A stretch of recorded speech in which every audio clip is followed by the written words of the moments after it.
سب کی مشکل میں کام آئے حیدر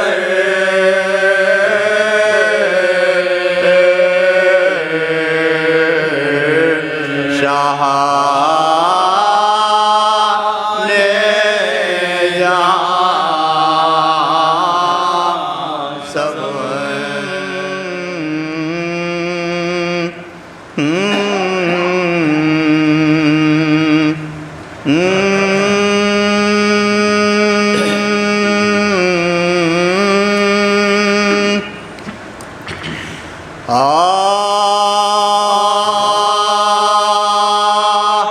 دل میں جب سے میں نے اپنے حب حیدر لے لیا جاگ اٹھا میرا مقدر حوض کوثر لے لیا جاگ اٹھا میرا مقدر حوض کوثر لے لیا مدح سے آل محمد کی بتاؤ کیا ملا تازہ ایمان ہو گیا اور خلد میں گھر لے لیا تازہ ایمان ہو گیا اور خلد میں گھر لے لیا ہر مہم سر ہو گئی حل ہو گئے عقدے میرے جس گھڑی اپنی زبان سے نام حیدر لے لیا جس گھڑی اپنی زبان سے نام حیدر لے لیا کیوں نہ دیتے داد حیدر کی شجاعت پر ملا جوالی نے انگلیوں پر باب خیبر لے لیا جوالی نے انگلیوں پر باب خیبر لے لیا قبر میں مجھ سے فرشتے آئے تھے کرنے سہم کر چپ ہو گئے جب نام حیدر لے لیا سہم کر چپ ہو گئے جب نام حیدر لے لیا آسماں کی خیر ہو باہم یہ کہتے تھے ملا ہاتھ پر جس دم علی نے باب خیبر لے لیا ہاتھ پر جس دم علی نے باب خیبر لے لیا مر گیا عباس بھائی مگر شاکر مر گیا عباس بھائی مگر شاکر داغ بھی کڑی الجماع کا شہن دل پر لے لیا داغ بھی کڑی الجماع کا شہن دل پر لے لیا لاش سے لپٹی سکینہ رو رو کہتی تھی لاش سے لپٹی سکینہ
زخمی ہو کر جو گرے سرور عالم رن میں نوبت فتح بجانے لگے ازلم رن میں نوبت فتح بجانے لگے ازلم رن میں پڑ گیا غل کی گرا عرش معظم رن میں فاطمہ کرنے لگی بیٹے کا ماتم رن میں فاطمہ کرنے لگی بیٹے کا ماتم رن میں کس طرح تم پانما جان کو وارے بیٹا ہائے جلادوں نے نیزے تمہیں مارے بیٹا چھوڑ تھا زخم سے سرور کا تنے پا کے تم جلتی ریتی پر تڑپتے تھے شہر گش میں جاری تھا لبے خشک سے ہر دم یہ کلام نہ کرو مجھ پر ستم میں ہو امامی ابن نہ کرو مجھ پر ستم میں ہو امامی ابن پانی پلوا دو بہو تشنا جگر ہو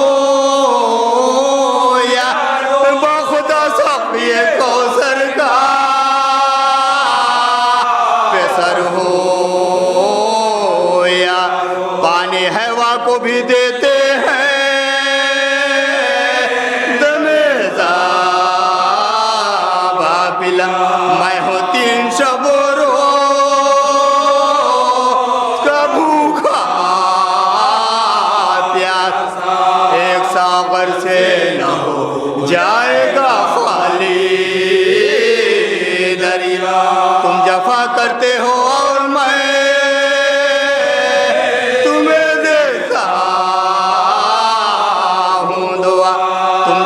کرتے ہو اور میں تمہیں دیتا رحم کی جاہ کی مظلوم پیاسا بخود احمد مرسل کا نواسا ذبح کر شوق سے پیاسے کو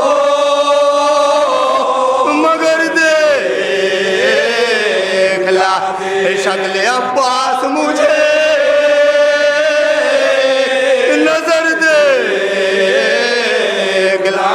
شکل عباس مجھے نظر دے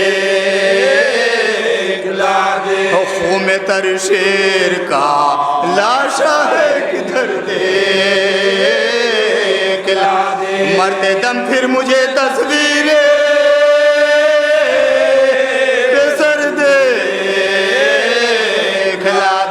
مرتے دم پھر مجھے تصویریں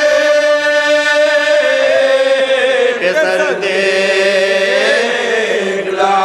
غم نہیں کچھ مجھے خنجر سے جو بے سر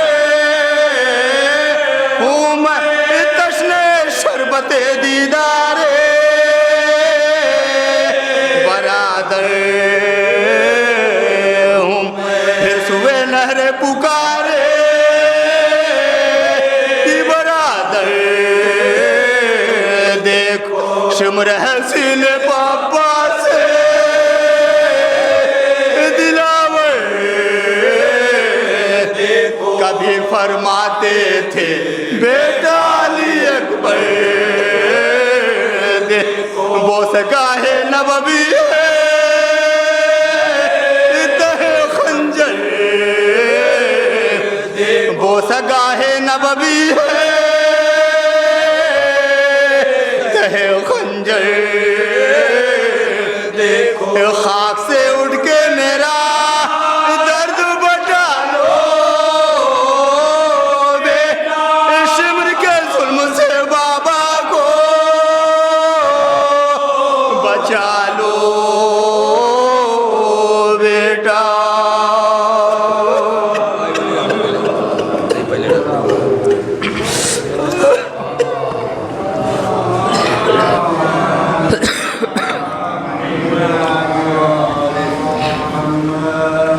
لا حول ولا قوة إلا بالله السميع العليم أعوذ بالله من الشيطان اللعين الرجيم بسم اللہ الرحمن الرحیم الحمد للہ رب العالمین الصلاة والسلام علی اشرف الانبیاء والمرسلین سیدنا و مولانا شفیع ذنوبنا ابی القاسم محمد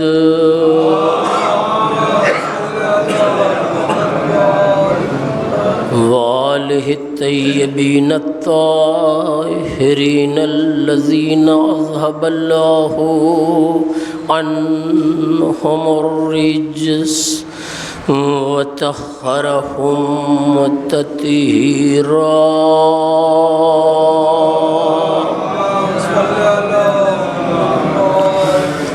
ولعنت اللہ علی اعدائہم اجمعین من لیلنا ھذا الی قیام یوم الدین اما بعد فقد قال امیر المؤمنین علیہ السلام بسم اللہ الرحمن الرحیم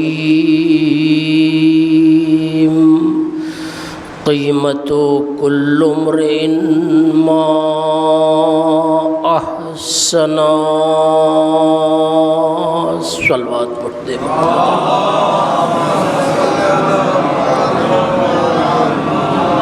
اب حضرات سے مؤدبانہ گزارش ہے کہ ایک بار سورہ حمد اور 3 بار سورہ اخلاص کی تلاوت فرما کر احمد حسین صاحب مرحوم اور جملہ مومنین و مومنات کی روح کو ایصال کرتے ہیں۔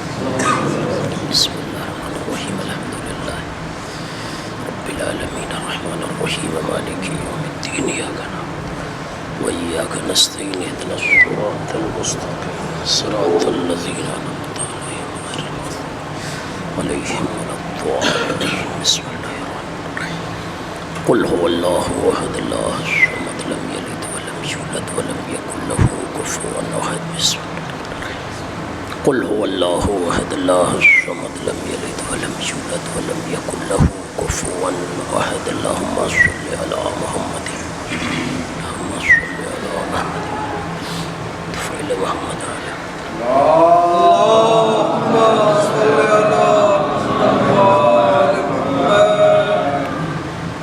اعزائے گرامی، اس مجلس کے لیے مولائے کائنات امیر المومنین علی ابن ابی طالب علیہ الصلاۃ والسلام کا ایک چھوٹا سا فقرہ اپنی مختصر سی گفتگو کے لیے اپنے سننے والوں کے حوالے کیا، جس میں مولا نے انسان کی قیمت دنیا والوں کو بتائی ہے، اور یہ مولا نے فرمایا کہ ہر انسان کی قیمت صرف اتنی ہے کہ جو نیکیاں اس کے اندر پائی جاتی۔ یہ بات ذہن میں رہے کہ انسان کی یہ قیمت وہ بتا رہا ہے جس نے پوری انسانیت کا خمیر اپنے ہاتھوں سے تیار کیا۔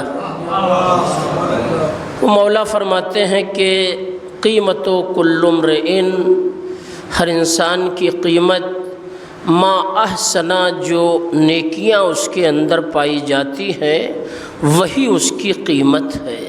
توجہ دیا۔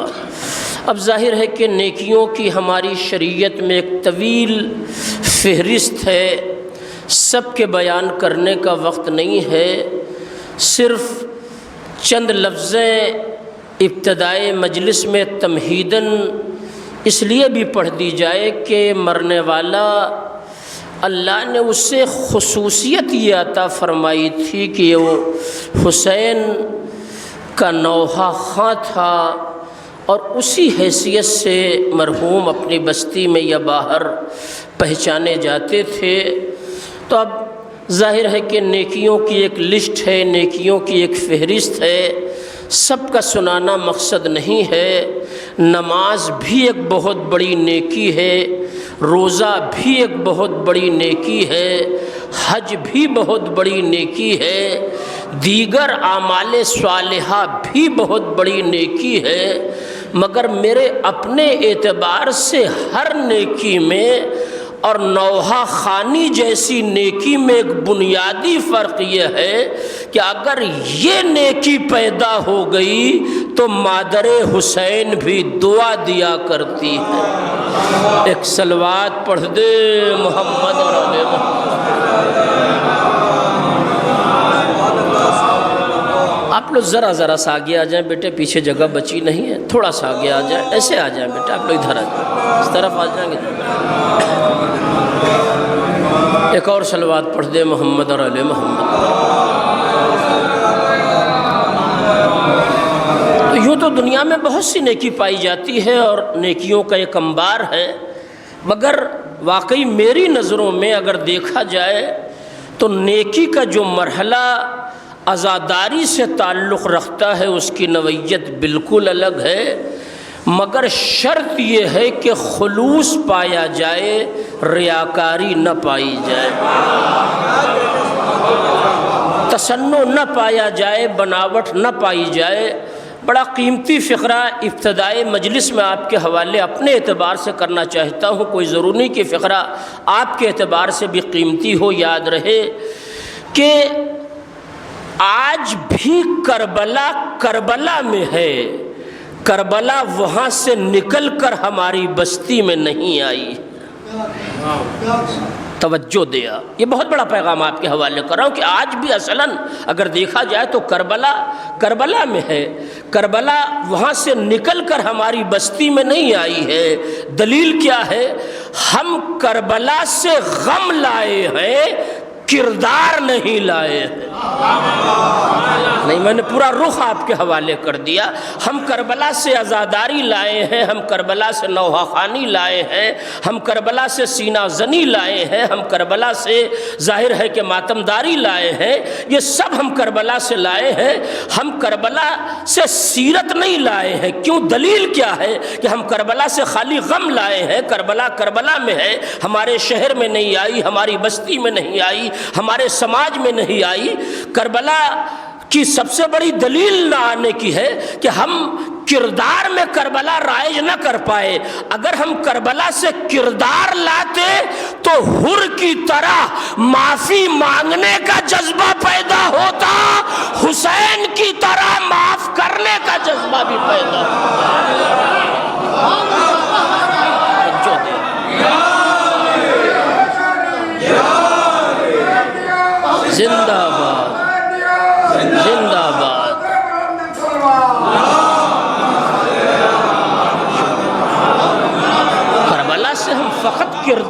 لاتے ہم، کربلا سے واقعی ہم غم تو لانا ہی تھا ہمیں، اگر ہم کردار بھی کربلا سے لاتے تو شاید ہماری حیات کا پورا ڈھانچہ تبدیل ہو جاتا۔ آج کے دور میں لاکھ غلطیوں کے بعد معافی نہ مانگنا یہ اس بات کی زندہ دلیل ہے کہ ہم نے کربلا پڑھی ہے، سنی ہے، اپنائی نہیں ہے۔ توجہ دیا، ہم نے کربلا پڑھی ہے، سنی ہے، کربلا کو ہم نے اپنی سیرت میں رائج نہیں کیا۔ کم سے کم دنیا کی اور امتیں اسے پہچانے یا نہ پہچانے، مگر کربلائی قوم کو تو پہچاننا چاہیے۔ حر معافی نہ مانگتا تو علیہ السلام نہ ہو پاتا۔ نہیں، بہت توجہ چاہیے۔ اور اگر معافی نہ مانگتا تو علیہ السلام نہ ہو پاتا۔ حر غیر معصوم ہو کر جب اتنا بڑا حوصلہ پیش کر رہا ہے حسین ابن علی کے سامنے، تو حسین نے بھی کیا اجر دیا کہ اگر تو معافی مانگ رہا ہے تو اجر میں رومال زہرا ملے گا، اس سے کم نہیں ہو سکتا۔ ایک صلوات پڑھ دو محمد اور آل محمد۔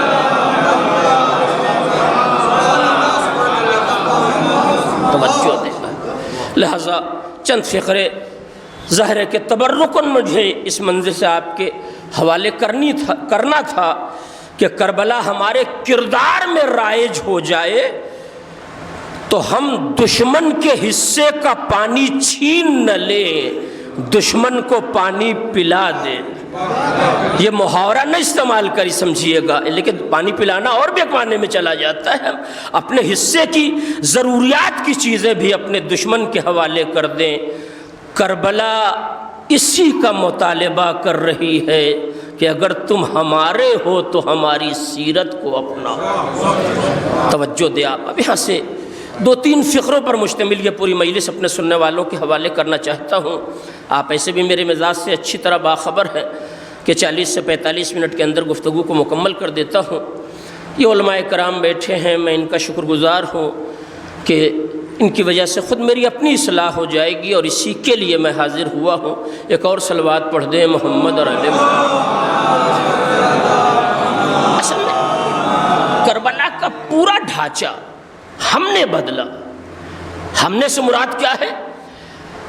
آج ہماری اس زمین پر کچھ ایسے میلے والے خطیب پیدا ہو گئے جو خالی منبر پر آ کر چلا رہے ہیں، شور مچا رہے ہیں، اور کامیاب اس لیے ہے کہ مجمع بھی شور ہی پسند کر رہا ہے۔ توجہ دیا، مجمع بھی اسی شور کو پسند کر رہا ہے۔ ذرا سا کوئی خطیب گاڑھی گفتگو لے کر مقصد آل محمد اگر لے کے منبر پر آ گیا تو وہ فعل مانا جاتا ہے۔ کیوں؟ اس لیے فعل مانا جاتا ہے کہ وہ ہمارے جذبات کی تسکین نہیں فراہم کر رہا ہے۔ مجلس ہمارے جذبات کی تسکین کا نام نہیں ہے، آل محمد کے جذبات کی تسکین کا نام ہے۔ اگر وہ پوری ہو رہی ہے تو واقعی مکمل حق ادا ہو رہا ہے۔ ایک صلوات پڑھ دے محمد اور آل محمد۔ مولا کا یہ فقرہ کہ قیمت کل امرئ، ہر انسان کی قیمت ما احسنا، جو اس کے اندر نیکی پائی جاتی ہے۔ ایک صلوات پڑھ دے، قبلہ تشریف لے آگے آ جائیں، آئیے سے آگے جائیں۔ اس کے اندر جو نیکی پائی جاتی ہے وہی اس کی قیمت ہے، اس کی کل حیات کا ماحصل وہ نیکیاں ہیں جو اس کے اندر پائی جاتی ہیں۔ مولا نے انسان کی قیمت کو نہ مال و زر سے تولا ہے، نہ بہترین مکان کو سے لگایا ہے کہ جس کے پاس محل ہے وہ سب سے بہتر ہے، سب سے زیادہ قیمتی ہے۔ ایک صلوات پڑھ دے محمد اور آل محمد۔ مولا نے بالکل بڑے سادے لفظوں میں حقیقت کو ہمارے حوالے کے تشریف لائیں حضور، ایک صلوات اور پڑھ دے محمد اور آل محمد کہ قیمت و کل امرئ، ہر انسان کی قیمت ما احسنا، جو اس کے اندر نیکی پائی جاتی ہے۔ اب کون کتنا قیمتی ہے یہ نہ دیکھو کہ اس کے پاس مال کتنا ہے، گاڑیاں کتنی ہیں، مکان کتنا ہے، یہ دیکھو کہ اس کے پاس نیکی کتنی ہے۔ یہ دیکھو کہ اس کے پاس نیکی کتنی ہے۔ جتنا نیکی کا معیار بڑھتا چلا جائے گا اس کی قیمت میں اضافہ ہوتا چلا جائے گا۔ اب یہاں تک آپ میرے ساتھ آ گئے تو میں 2-3 لفظوں کو اپنے سننے والوں کے حوالے کرنا چاہتا ہوں۔ اب مجھے بتائیں، جناب میثم تمار کو تو آپ جانتے ہیں نا؟ کون ایسا اسلامی دنیا کا انسان ہے جو جناب میثم تمار سے باخبر نہ ہو؟ یعنی جو لوگ خالی نقلی لوگوں کو پہچانتے ہیں وہ بھی کچھ اصلی کو پہچانتے ہیں۔ میں توجہ دیں، جو لوگ خالی نقلی کو پہچانتے ہیں وہ بھی کچھ ایسے اصلی ہیں جنہیں فراموش نہیں کر سکتے۔ ماشاءاللہ یہ عزاخانہ بھر گیا، لوگ باہر بھی ہیں، اللہ سب کا آنا قبول فرمائے۔ شہزادی یہ آپ کے لال کی مجلس میں آئے ہیں، یہاں سے کوئی اپنی جھولیاں خالی نہ لے کے جانے پائے۔ ایک چھوٹا سا سوال، اس پورے مجمع میں کوئی مجھے بتائے کہ آپ جناب میثم تمار کی کون سی نیکی جانتے ہیں؟ دیکھیں میں نے کہا بڑی طولانی مجلس نہیں ہے، توجہ چاہتا ہوں۔ جناب میثم تمار کی کون سی نیکی آپ جانتے ہیں؟ تو ہر آدمی ان کی نیکی کی فائل جب کھولے گا تو ہر آدمی مل کر ایک فیصلہ سنائے گا کہ جناب میثم اس لیے بن گئے کہ انہوں نے علی کی محبت میں زبان کٹوا دی۔ ایک صلوات پڑھ دے محمد اور آل محمد۔ جناب میثم تمار کی ایک نیکی ہر آدمی بتائے گا کہ ان کی سب سے بڑی نیکی یہ ہے، آج ان کی معرفت کا ذریعہ وہی نیکی بنی ہے، ان کی پہچان کی بنیاد وہی نیکی بنی ہے۔ ورنہ ہمارے ائمہ کے بہت سے صحابی ہیں، کتنے % لوگوں کو ہم جانتے ہیں؟ آپ یقین کریں 2-5% سے زیادہ ہم کسی کے بارے میں نہیں جانتے، مگر آج جناب میثم تمار بہت توجہ چاہتا ہوں، اس لیے پہچانے جاتے ہیں کہ انہوں نے دار پہ جا کے مدح مولا کر کے دنیا کو یہ پیغام دے دیا، یہ میسج دے دیا کہ نیکی یہ بھی ہے کہ علی کی ولایت کا اعلان برسرے دار بھی کر دیا جائے، علی کی محبت کا اعلان برسرے دار بھی کر دیا جائے، عقیدے کو نیلام نہ کیا جائے، عقیدے کا سودا نہ کیا جائے۔ ایک مرحلہ 3 صحابہ کی سیرت اگر وقت ساتھ دے گا تو آپ کے حوالے کر دوں گا، اور جلدی سے آگے بڑھیے، جو اصل مرحلہ ہے میں وہاں تک آپ کو لے آؤں۔ دوسرا نام، دیکھیے کوئی نئی بات تو نہیں پڑھ سکتا، اور یہ علماء کرام کی موجودگی میں تو سوچ بھی نہیں سکتا کہ میں کوئی واقعہ گڑھ کے آپ کے حوالے کر دوں گا، یہ تو تصور بھی نہیں کر سکتا۔ واقعے سب پرانے، صرف طریقہ استدلال بدلا ہوا ہے۔ آج یہ نیکی کہتے کس کو ہیں، اس ایک چھوٹے سے مفہوم کو آپ پہچان لیں گے تو میرے آنے کا حق ادا ہو جائے گا، چاہے اس بستی میں آنے کا ہو، چاہے ممبر پر آنے کا ہو۔ آج کا یہی تحفہ ہے ان لوگوں کے لیے جو ایک نوحہ خاں کی مجلس میں آئے، جو ایک ذاکر حسین کی مجلس میں آئے ہیں۔ ایسا نہیں کہ نوحہ ذاکری کے مرحلے سے الگ ہو، ظاہر کہ نوعیت بدلی ہے، مگر اس لفظ کا اطلاق ہو سکتا ہے، اس میں کوئی عیب نہیں ہے۔ دوسرا مرحلہ نیکی کا آپ اس سے پہچانیے گا، یہی میری کل گفتگو کا ماحصل ہے۔ اس کے بعد 2 چھوٹے چھوٹے مرحلے اگر وہ بھی وقت ساتھ دے گا تب اسے آپ کے حوالے کروں گا۔ جناب مالک اشتر، خدا شاہد ہے، ہمت کا پہاڑ، ارادے کی چٹان، وہ ساری حقیقتیں آپ کی نظروں کے سامنے ہیں۔ میں تو اس نیکی کی طرف آپ کے اذہان عالی کو لانا چاہتا ہوں کہ نیکی کہتے کسے ہیں۔ بہت توجہ، تاریخ نے ایک واقعہ لکھا کہ کئی دن سے چلنے والی جنگ جب بالکل منزل اختتام پر پہنچ گئی اور مالک اشتر نے پہلا وار کیا، امیر شام کے خیمے کی تنابیں کٹ گئی۔ نہیں دیکھیے، نیکی کہتے کسے ہے، کاش میری بات میرے مجمع تک پہنچ جاتی۔ اب اس کے بعد جیسے ہی جناب میثم تمار نے دوسرا ہاتھ اٹھایا کہ اب یہ تلوار چلے گی اور امیر شام کا خاتمہ ہو جائے گا اور یہ جنگ جیت لی جائے گی، ہاتھ فضا میں ہے، آنے میں 2 سیکنڈ، 4 سیکنڈ، 5 سیکنڈ، 5 سیکنڈ کے اندر پوری جنگ کا نقشہ بدلنے والا ہے کہ ایک بار پش سے آواز آئی، مالک اشتر ہاتھ آگے نہ بڑھے۔ مالک اشتر ہاتھ آگے نہ بڑھے تو جو ہاتھ فضا میں تھا اسے مالک اشتر نے روک کے دنیا کو بتایا کہ نیکی حکم علی کے ماننے کا نام ہے، اپنے جذبات کے اظہار کا نام نیکی نہیں۔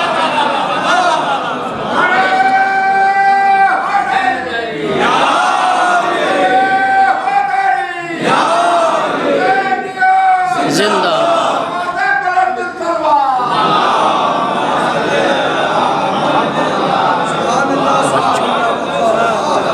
مالک اشتر نے ہاتھ کو روک کر واقعی دنیا کو بتایا کہ اطاعت مولا جذبات سے طے نہیں پائے گی۔ توجہ دے آپ، اطاعت مولا مولا کے قول کو ماننے سے ترتیب پائے گی۔ اچھا، مجھے نہیں معلوم کہ آپ وہاں ہوتے مالک اشتر کی جگہ پہ تو کیا کرتے، مگر اگر میں ہوتا تو میں تو امیر شام سے کہتا جلدی سے 10-20 ہزار اشرفیاں مجھے دے دے اور میں تجھے تھوڑا سا موقع فراہم کیے دیتا ہوں، تو بھاگ لے، اور میں بھی علی کا چاہنے والا ہوں، میں بھاگنے والے کا پیچھا نہ کروں گا۔ اگر میں ہوتا مالک اشتر کی جگہ تو 10-20 ہزار لے دے کے کسی طریقے سے اپنے فائدے میں سمجھوتا کر لیتا۔ توجہ دے آپ تو کبھی نہ کرتے مگر میں یہی کرتا، لیکن مالک اشتر نے تلوار کو روک کے پہلا پیغام دیا کہ تم نیکی پہچانو، نیکی حکم مولا پر گامزن رہنے کا نام ہے۔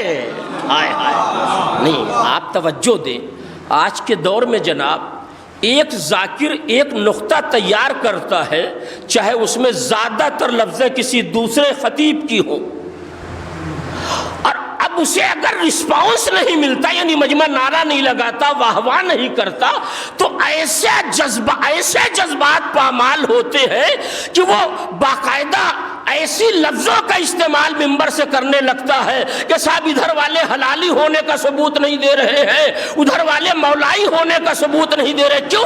اس کا جذبات پامال ہو رہے، اس کے جذبات پامال ہو رہے۔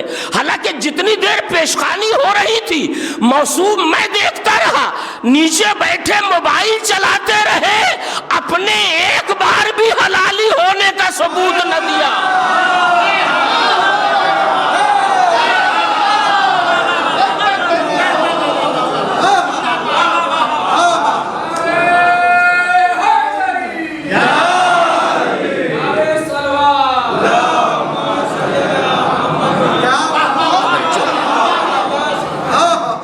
دنیا کی سب سے بڑی نیکی یہ ہے کہ جذبات کو حکم مولا کے تحت پامال کر دیا جائے، حکم مولا پامال نہ ہونے جذبات چاہے پامال ہو جائے۔ تو میں نہیں جانتا کہ آپ ہوتے تو کیا کرتے، میں تو واقعی یہی کوشش کرتا کہ بھائی چلو ٹھیک ہے، میں موقع دیے دیتا ہوں، تم بھاگ لو، 10-20 ہزار دینار مجھے دے دو، ٹھیک ہے نکل لو، میں تمہارا پیچھا نہ کروں گا۔ مگر مالک اشتر تھے۔ حاصل مجلس لفظ آپ کے حوالے کر رہا ہوں۔ مالک اشتر نے تلوار روک لی۔ جب مالک نے تلوار روک لی تو علی نے تعریف کا زاویہ بدل دیا۔ نہیں، بڑا پڑھا لکھا مجمع میرے سامنے بیٹھا۔ اگر مالک تلوار چلا دیتے، امیر شام کی حیات کا خاتمہ ہو جاتا، تو شاید مولا کہتے بڑا بہادر تھا، بڑا دلیر تھا، بڑا ساون تھا، بڑا سورما تھا۔ میں نے لفظ شجاع نہیں کہا ہے کہ شجاع عصمت کے تابع ہوتی ہے، شجاع عصمت کے تابع ہوتی ہے۔ تو مولا تعریف کرتے، ایسا نہ تھا کہ مولا تعریف نہ کرتے، مولا یقیناً تعریف کرتے کہ بڑا بہادر تھا، بڑا دلیر تھا، بڑا سورما تھا، بڑا ساون تھا، مولا تعریف کرتے۔ مگر مالک نے تلوار روک کر جو نیکی کا زاویہ بنایا، اس پہ مولا نے تعریف کا زاویہ بدلا۔ نہ یہ کہا کہ بڑا بہادر تھا، نہ یہ کہا کہ بڑا دلیر تھا، نہ یہ کہا کہ بڑا سورما تھا، بلکہ زاویہ بدلا۔ کہا مالک میرے لیے ویسے ہے جیسے میں رسول اللہ کے لیے۔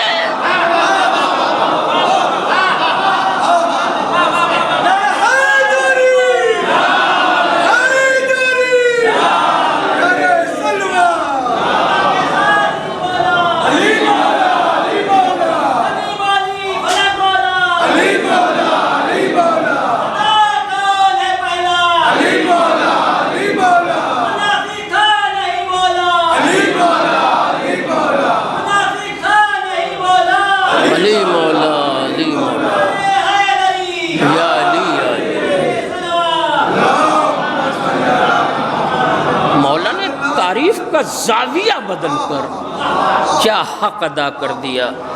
کا مالک میرے لیے ویسے ہے جیسے میں رسول اللہ کے لیے، یعنی میری حیات کی ایک سانس بھی کبھی رسالت کے خلاف نہیں اٹھی، مالک کی حیات کا ایک لمحہ بھی میری مرضی کے خلاف وجود میں نہیں آیا۔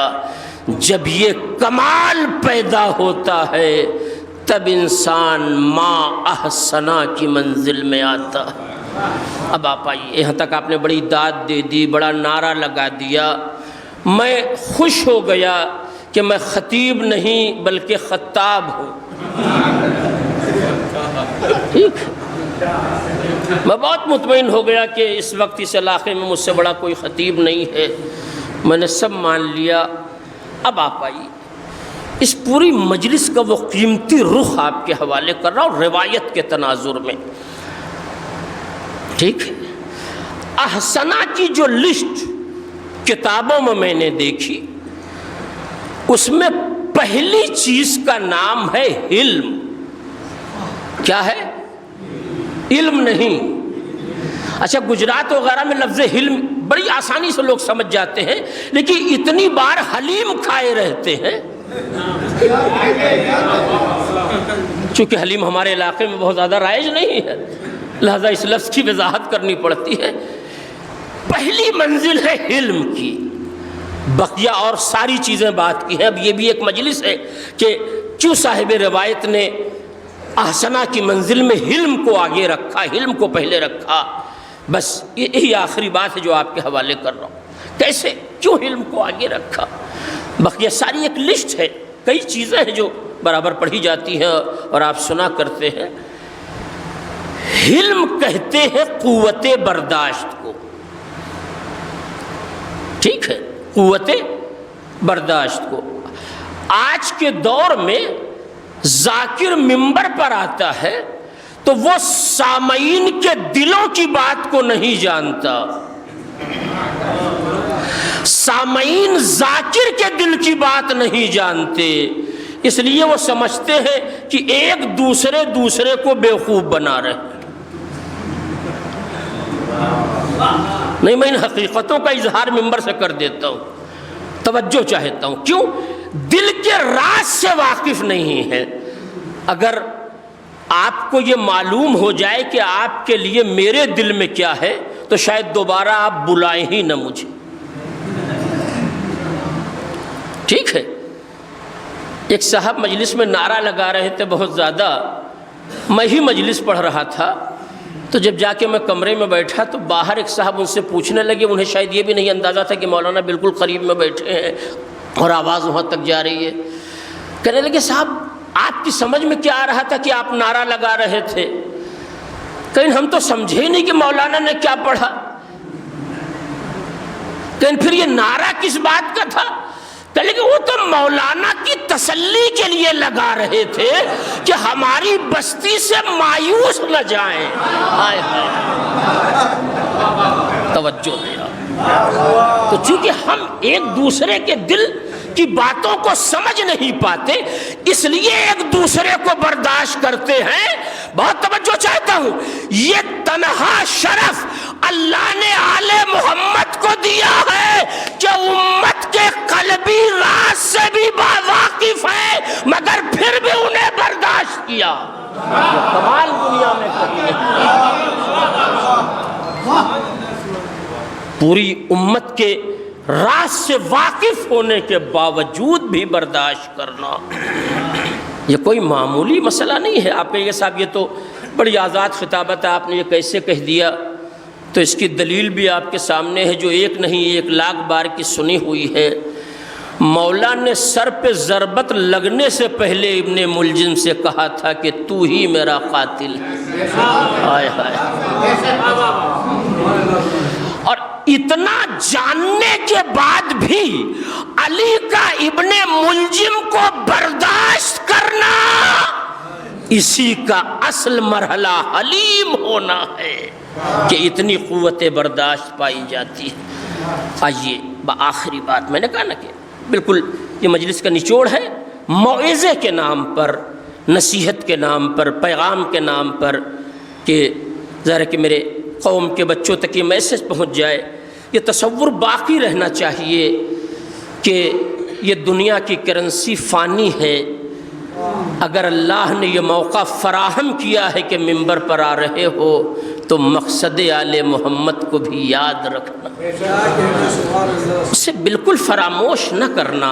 فضائل پڑھنا یہ بھی ہماری ذمہ داری ہے، یہ بھی ہمارا ایمانی فریضہ ہے. ایسا نہیں کہ کوئی اس کی مخالفت ہے، مگر 2-4 منٹ، 40 منٹ میں 5 منٹ مقصد آل محمد پر نکالنا یہ بھی ہمارا ایک واقعی واجبی فریضہ ہے. آئیے حلم کہتے کسے ہیں؟ ایک اور صلوات پڑھ دے محمد علیہ محمد. اسے بھی مالک اشتر ہی نے سمجھایا، اور بھی لوگ تھے مگر اس پورے باب کو جس طرح سے مالک اشتر نے سلجھا کے دنیا کے حوالے کیا، ایک ایک لفظ کی ذمہ داری میری ہے. کتاب کے حوالے سے پڑھ رہا ہوں، کوئی اپنا تیار کردہ خاکہ نہیں ہے کہ کوفے کے بازار سے جناب مالک اشتر گزر رہے ہیں، فقیرانہ لباس ہے، مگر منصب کی بات کی جائے تو جناب مالک اشتر علی کی فوج کے کمانڈر ہیں. نہیں توجہ چاہتا ہوں، ہر انجمن کا کمانڈر جو ہے وہ اصل میں نوحہ خواہ ہوتا ہے. صدر سیکریٹری تو ایک ایسا منصب ہے جو آپ کے سامنے ہے، آپ اچھی طرح جانتے ہیں ساری حقیقتوں کو. جناب مالک اشتر مولا علی کی فوج کے کمانڈر ہیں. اور اگر اب بھی بات نہ پہنچی ہو تو پورے فلسفے کو پلٹ دوں. علی نے مالک اشتر کو اپنی فوج کا کمانڈر اس وقت بنایا جب علی کی آغوش میں حسن بھی ہے. توجہ دیا.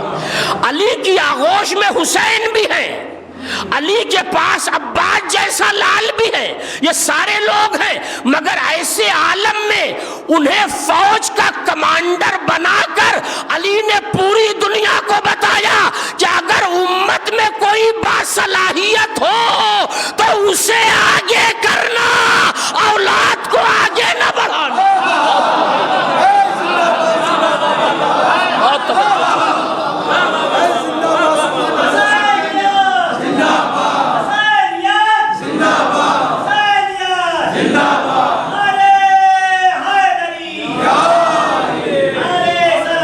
محسوس کر رہے ہیں۔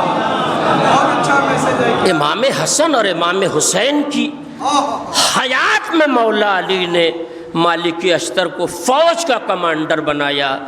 آج پورے ہندوستان میں ہمارے عربی مدرسوں کا ڈھانچہ جو تقریباً وینٹیلیٹر پر چل رہا ہے، وہ اسی لیے چل رہا ہے کہ لڑکا اہلیت رکھتا ہو یا نہ رکھتا ہو، آنا اسی کو ہے منصب پر۔ توجہ دے۔ ہائے ہائے، ایک صلوات پڑھ دیں محمد رسول۔ مولا نے مالک اشتر کو کمانڈر حسن اور امام حسین کی موجودگی میں بنا کر دنیا کو بتایا، اگر امت میں باصلاحیت افراد ہوں تو انہیں آگے لانا۔ توجہ چاہتا ہوں، آج کے دور کا مرحلہ کیا ہے؟ ہر آدمی ایک دوسرے کو پیچھے کرنے کی کوشش کر رہا ہے۔ علی اس دنیا کا وہ انسان ہے جو امتی کو آگے بڑھا رہا ہے تاکہ دنیا علی کی سیرت پہچان لے۔ علی کی فوج کا وہ جاباز کمانڈر کوفے کی گلیوں سے گزر رہا تھا، فقیرانہ لباس، یہ روایت کا فقرہ، فقیرانہ لباس ہے۔ ظاہر ہے کہ ایک دکاندار کے ہاں کچھ کوڑے دکان کے رکھے ہوئے تھے، اس نے فقیر سمجھ کے ان کے اوپر پھینک دیا۔ آج کے دور میں آپ کسی نام نہاد خطیب کو مئو جا کے لے آنا ہو تو بائک لے کے جائیے، دیکھیے آتا ہے۔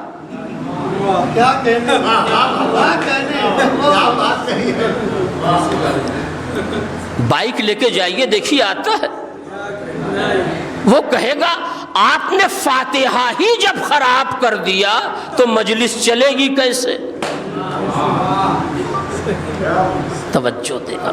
کیا ہے یہ علی کے ہاتھوں تراشا ہوا واقعی وہ گوہر ہے کہ جس نے وہ سارے کمالات کو احسنہ کی منزل پر لا کے رکھا۔ اس نے دکان کے کوڑے کو پھینک دیا۔ اب ظاہر ہے کہ کوڑا پھینکنے کی تاریخ تو بہت پرانی ہے، اس پرانے واقعے کی طرف نہیں جانا ہے، مگر صرف اشارہ کرنا ہے کردار کی مماثلت کہ یہ کوڑا آنے پر اتنا مطمئن تھے کہ آنے پر بے قرار نہیں ہوئے، جب نہیں آیا تو قدم رک گیا۔ نبی کی حیات سے یہ واقعہ نکل کر آیا۔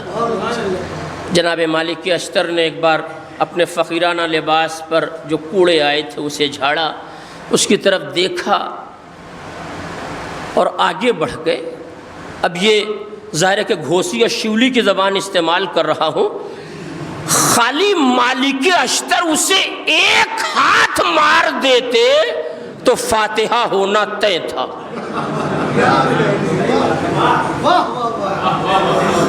خالی ایک ہاتھ رسید کر دیتے تو اس کا کام ہو جاتا، مگر کچھ نہیں بولے مالک اشتر، آگے بڑھ گئے۔ ایک دوسرا دکاندار، ظاہر ہے کہ یہ تو آپ جانتے ہیں کہ گلی میں دکان ہے تو ایک طرف ادھر دکان ہے، دوسری طرف ادھر دکان ہے۔ دوسرا دکاندار جو مالک اشتر کو پہچانتا تھا، ان کے آگے بڑھ جانے کے بعد دکان چھوڑ کر دوڑ کے اس کے پاس آیا۔ ارے یہ تو نے کیا کر دیا؟ کہا ایک فقیر پر میں نے کوڑے پھینکے، یا خربوز کے بیے تھے اسے پھینکا ہے۔ کہا تو اسے پہچانتا ہے کون تھا؟ کہا میں نہیں پہچانتا۔ ختم ہو گئی مجلس۔ ٹھیک ہے، اب آپ مالک اشتر کو پہچان لو، مجلس مکمل ہو جائے۔ ظاہر ہے کہ اس سے بڑا پیغام اور کیا ہو سکتا ہے؟ بس جیسے ہی اس دکاندار نے یہ بتایا کہ وہ علی کی فوج کا کمانڈر مالک اشتر ہے، وہ وہی کانپ کے بیٹھ گیا۔ کیوں؟ آج کے دور میں کوئی بڑے نیتا کو کے ساتھ بدتمیزی کر کے دیکھ لے، سمجھ جائے گا یہ اس کی حیات کا آخری دن ہے۔ بس ختم ہو گئی حیات کی منزل، توجہ چاہتا ہوں، وہیں لرس کر بیٹھ گیا۔ اب ہی کل مجلس ہے، جب وہ لرس کے بیٹھ گیا تو جو دکاندار مالک اشتر کا تعارف کرانے آیا تھا اس نے اس کے بازوؤں کو پکڑا اور یہ حوصلہ دیا کہ مالک اشتر علی کے شاگرد ہیں، تم معافی قریب جا کے مانگ لینا، وہ معاف کر دیں گے۔ معافی مانگنے سے پہلے اتنا یقین تو ہو کہ کون معاف کرے گا کون نہیں کرے گا۔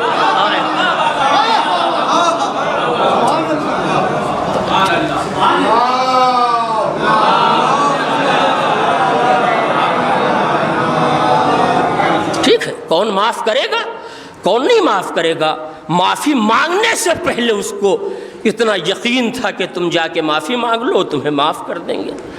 چنانچہ وہ آگے بڑھا، کچھ لوگوں سے پوچھا مالک اشتر کہاں گئے؟ کہا مسجد میں گئے، ختم ہو گیا فضائل۔ کہا مسجد میں گئے؟ وہ مسجد کے دروازے پر کھڑا ہو گیا اور انتظار کرنے لگا کہ مالک اشتر مسجد سے باہر نکلے تو میں معافی مانگوں۔ تھوڑی دیر کے بعد جب مالک اشتر باہر نکلے ہیں تو اس نے گڑ گڑا کے معافی مالک اشتر سے مانگی، تو مالک اشتر نے ایک فقرہ کہا، آج کی کل مجلس کا یہی پیغام ہے، بھائی تو گھبرا نہیں، میں مسجد میں نماز اپنے لیے نہیں پڑھنے گیا تھا، تیری مغفرت کے لیے دعا کرنے گیا تھا اپنے خدا کی بارگاہ میں کہ میں نے معاف کر دیا، مالک تو اسے معاف کر۔ ایک صلوات پڑھ دے محمد اور علی محمد۔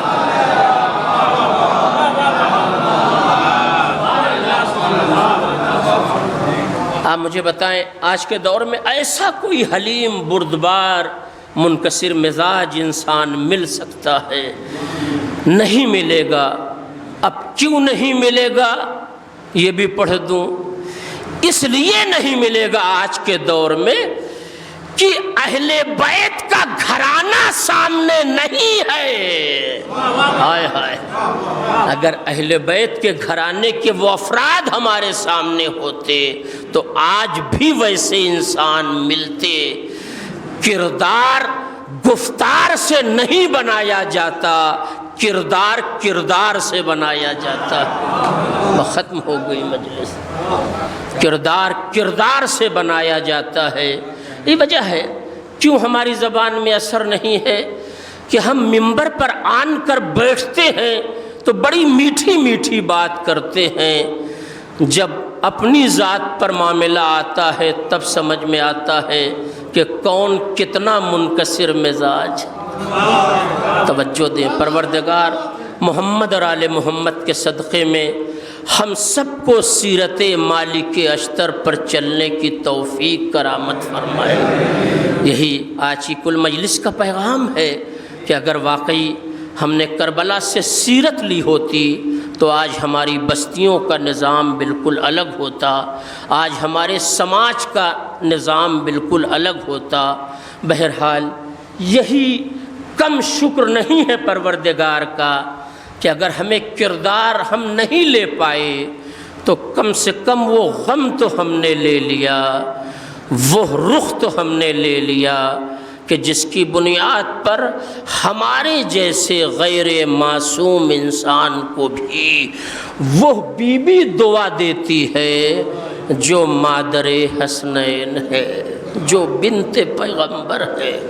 اس سے بڑی منزل کیا ہوگی کہ ادھر آپ کا ایک قدم گھر سے مجلس میں آنے کے لیے اٹھا، جنت البقیع کی ملکہ اپنے ہاتھوں کو اٹھا کر آواز دیتی ہے، مالک اس کا گھر سلامت رہے، اس کے بچے سلامت رہیں، اس کا کاروبار سلامت رہے، یہ میرے حسین پر رونے کے لیے جا رہا ہے، اس لاشے پر رونے، اس اس کی مجلس میں رونے کے لیے جا رہا ہے جس کا لاشا کربلا کی جلتی ریتی پر پڑا رہا۔ جزاک اللہ، آپ رونے کے لیے آمادہ ہو گئے۔ ایک نوحہ خاں کی مجلس، آپ یقین کریں جیسا کہ مجھے معلوم ہوا آخری نوحہ انہوں نے اس بستی میں غالباً اس دن پڑھا کہ اس دن بھی میں اسی بستی میں موجود تھا۔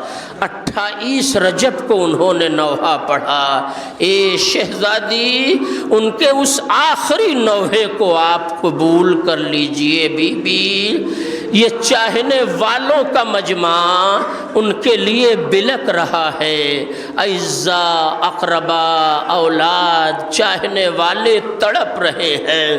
سوگوارو، رونے والوں، ظاہر ہے کہ کتاب کا حوالہ تو میرے پاس نہیں ہے، مگر پڑھنے والا بڑا مشہور آدمی مولانا سرکار مہدی صاحب قبلہ مرحوم نے بنارس میں ایک مجلس دال منڈی میں پڑھی، اس میں انہوں نے غالباً کتاب کا حوالہ بھی دیا تھا، اپنے والد کا حوالہ بھی دیا تھا۔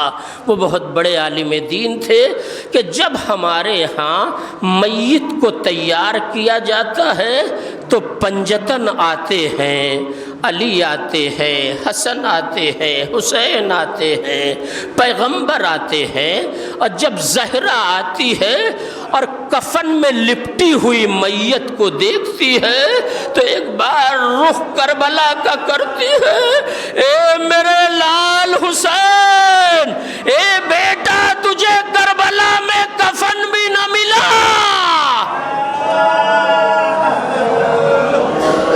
جزاک اللہ، جزاک اللہ۔ ہاں رونے والوں، ایک نوحہ خاں کی مجلس، ظاہر ہے کہ کوئی واقعہ پڑھنے کا وقت نہیں بچا کہ میں واقعہ پڑھوں، مگر نوحہ خاں کی عظمت ان دو لفظوں سے آپ محسوس کر لیجئے گا۔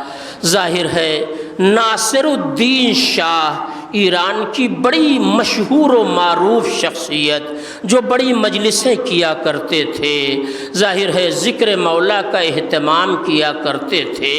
جب ان سے کسی نے بتایا کہ کاشان کے فلاں صاحب نوحہ بہت اچھا پڑھتے ہیں، ان کے نوحے میں گریہ بہت ہوتا ہے، آپ دیکھیں کہ کس طرح سے زہرا اپنے لال کے نوحہ خانوں کو نوازتی ہے۔ انہی دو لفظوں پر مجلس کا خاتمہ بھی ہو سکتا ہے۔ اے عزادارو، اے رونے والو، ان سے لوگوں نے کہا آپ کاشان کے اس نوحہ خاں کو اپنے ہاں بلوائیے۔ انہوں نے بلایا، واقعہ بڑا تفصیلی ہے، اس میں اور بھی عبرت کے مقام ہیں، عبرت کی منزل ہے، مگر مجھے وہ پڑھنا نہیں ہے، میں تو صرف ایک جملہ آپ کے حوالے کرنا چاہتا ہوں کہ انہوں نے نوحہ پڑھا، نوحے میں خوب گریہ ہوا جیسے گریہ ہونا چاہیے تھا۔ یہ تو آپ اچھی طرح جانتے ہیں کہ اب مجلسوں میں گریہ اتنا کہاں ہوتا ہے جتنا گریہ پہلے ہوا کرتا تھا۔ ہائے وہ رونے والے اب نہ رہے جو نام حسین سن کر تڑپ کے رویا کرتے تھے۔ اے فاطمہ کے غریب لال، مولا تجھے شہزادی کی ٹوٹی ہوئی پسلیوں کا واسطہ میری زبان کو اثر دے دے مولا، اس مجمع کو مصائب سننے کی توفیق کرامت فرما۔ ایک نوحہ خاں کا درجہ کیا ہے کہ ان سے پوچھا گیا کہ آخر کیا وجہ ہے کہ آپ کی مجلس میں، آپ کے نوحے میں گریہ بہت ہوتا ہے۔ خود یہ بات ناصر الدین نے بات پوچھی تو انہوں نے ایک واقعہ نقل کیا کہ میں محرم میں اپنی بستی میں روزانہ کئی نوحے پڑھا کرتا ہوں۔ ایک دن میں نوحہ پڑھ کے بہت تھکا ہوا اپنے گھر میں جیسے ہی آ کے لیٹا، دق الباب ہوا، میں نے جا کے دروازہ کھولا تو میں نے دیکھا کوئی نقاب پوش بی بی کھڑی، جزاک اللہ. سارا مدرک آپ کی سمجھ لیں گے، مجھے تفصیل نہیں پڑھنی ہے. اے عزادارو، وہ کہتے ہیں جب میں نے دروازہ کھولا تو میں نے دیکھا ایک خاتون ہے، نقاب پوش معظمہ ہے، وہ کھڑی ہے. میں نے پوچھا بی بی کیا بات ہے؟ انہوں نے رو کے کہا میرے گھر میں مجلس ہے، میں یہ چاہتی ہوں کہ آپ نوحہ میرے ہاں پڑھ دیجئے. یہ لفظ ہے ان کی باقاعدہ، آپ کہیے گا تو میں وہ روایت آپ کے حوالے کر دوں گا. انہوں نے اپنے جیب سے پیسے بھی نکالے مگر پیسے بہت کم تھے. وہ کہتے ہیں کہ پیسہ نہیں مسئلہ تھا، میں اتنا تھکا ہوا تھا کہ میں نے ان سے معذرت کر لی کہ آپ کسی اور سے نوحہ پڑھوا لیجئے، میں بہت تھک گیا ہوں. وہ بی بی مایوس ہو کر چلی گئی. میں نے دروازہ بند کیا اور بستر استراحت کی طرف پلٹ رہا تھا کہ ایک خیال میرے ذہن میں آیا کہ میں تو حسین کا نوکر ہوں، مولا جب مجھے بلا لے مجھے جانا چاہیے. یہ سوچ کے دروازہ کھول کے ننگ برہنہ پا دوڑے گئے اور اس ضعیفہ سے کہا بی بی مجھے معاف کر دو، میں نوحہ پڑھنے کے لیے تیار ہوں. انہوں نے مختصر سے پیسے بھی دیے، میں نے جیب میں رکھ لیا. میں جب ان کے گھر گیا تو چند خاتون بیٹھی تھیں. میں نے نوحہ شروع کر دیا مگر ہزاروں کے مجمع میں وہ گریہ مجھے نہ ملا جو ان چند خاتونوں کے درمیان گریہ ہو رہا تھا. درمیان میں ایک آواز بلند ہوتی تھی، ولدی ولدی، اے میرے لال حسین.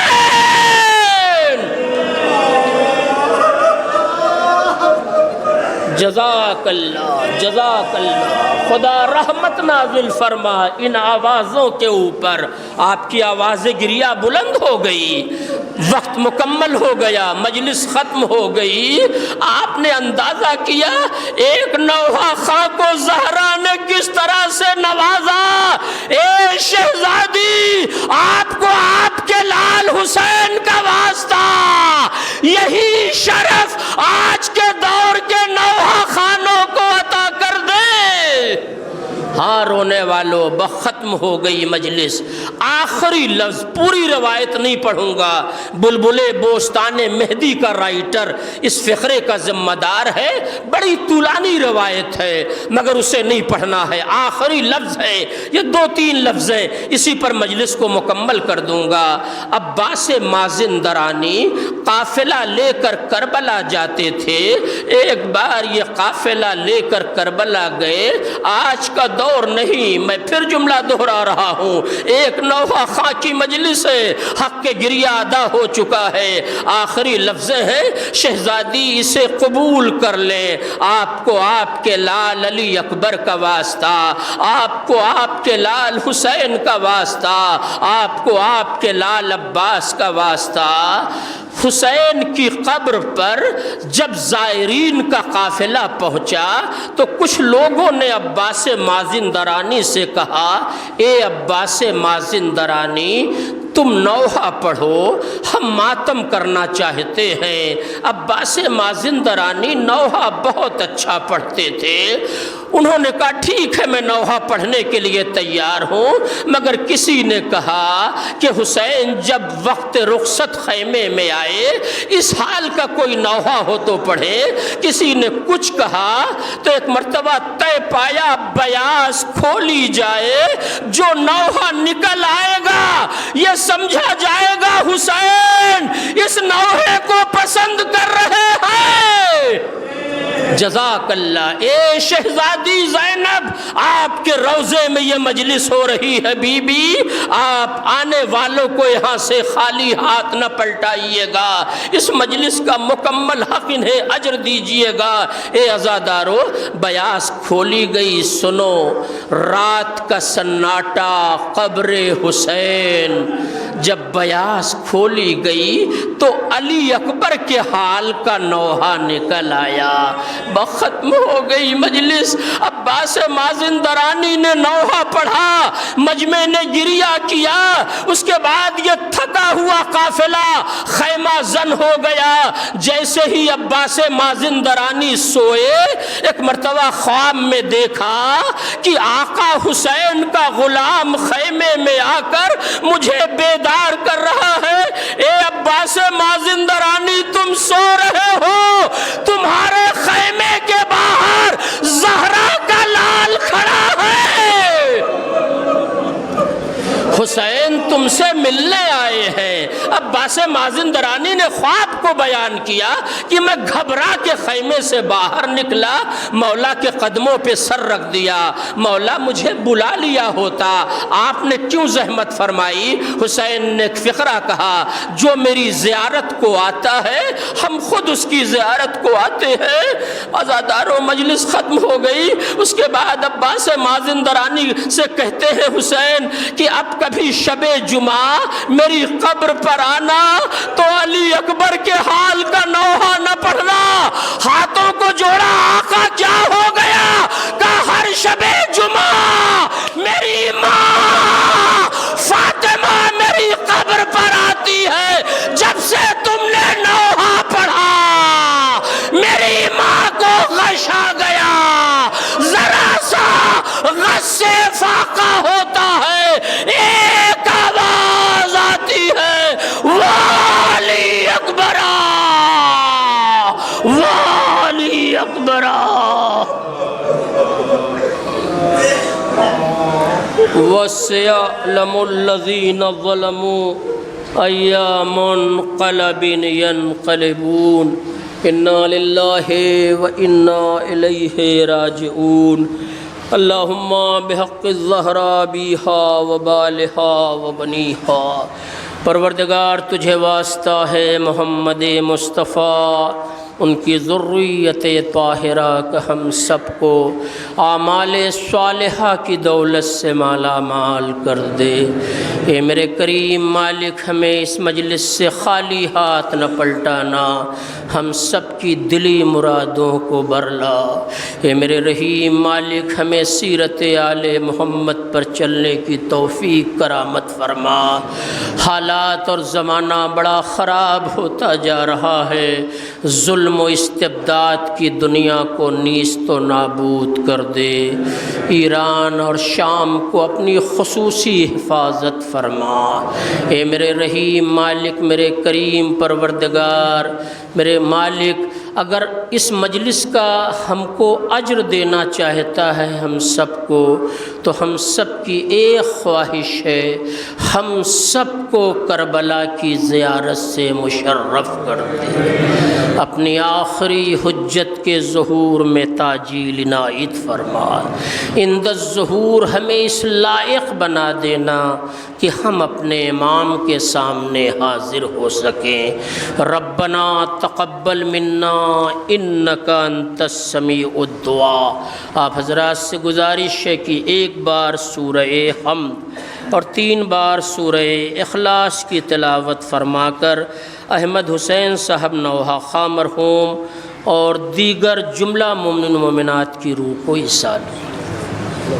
بسم اللہ الرحمن الرحیم، الحمدللہ رب العالمین الرحمن الرحیم مالک یوم الدین، ایاک نعبد و ایاک نستعین، اہدنا الصراط المستقیم، الصراط الذین انعمت علیہم غیر المغضوب علیہم ولا الضالین۔ بسم اللہ الرحمن الرحیم، قل هو اللہ احد اللہ الصمد لم یلد ولم یکن لہ کفوا احد۔ بسم اللہ، قل هو اللہ احد اللہ الصمد لم یلد ولم یولد ولم یکن لہ کفوا احد۔ اللہم صل علی محمد، اللہم صل علی محمد بطفیل محمد اور آل محمد مرحوم ماتم حسین۔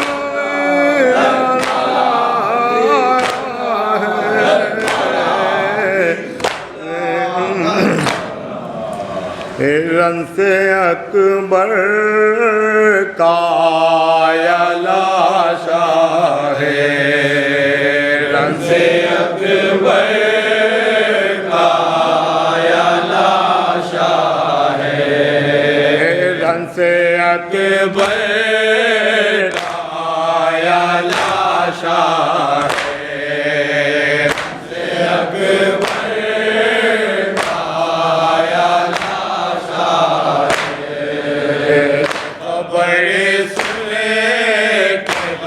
میں لیلا ہے سنے کے دش میں لیلا ہے سے اکبر کا یا لاشا ہے لاکھ پانی کہاں سے چھڑے کے حسین کام کر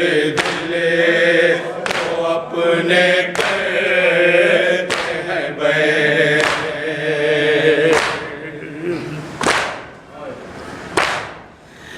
کتنا بے بس علی کا جایا ہے رن سے اکبر کا یا لاشا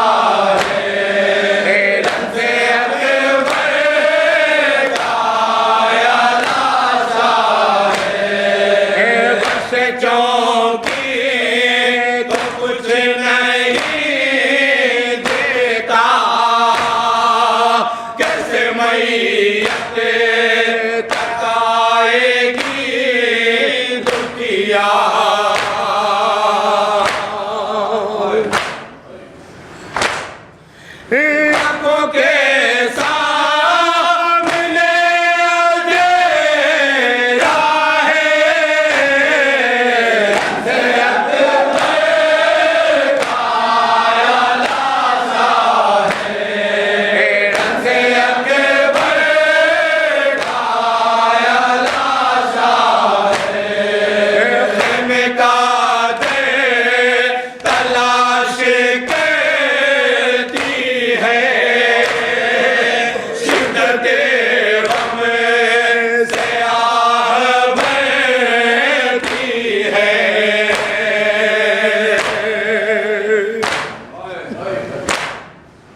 بشر میں لیلا ہے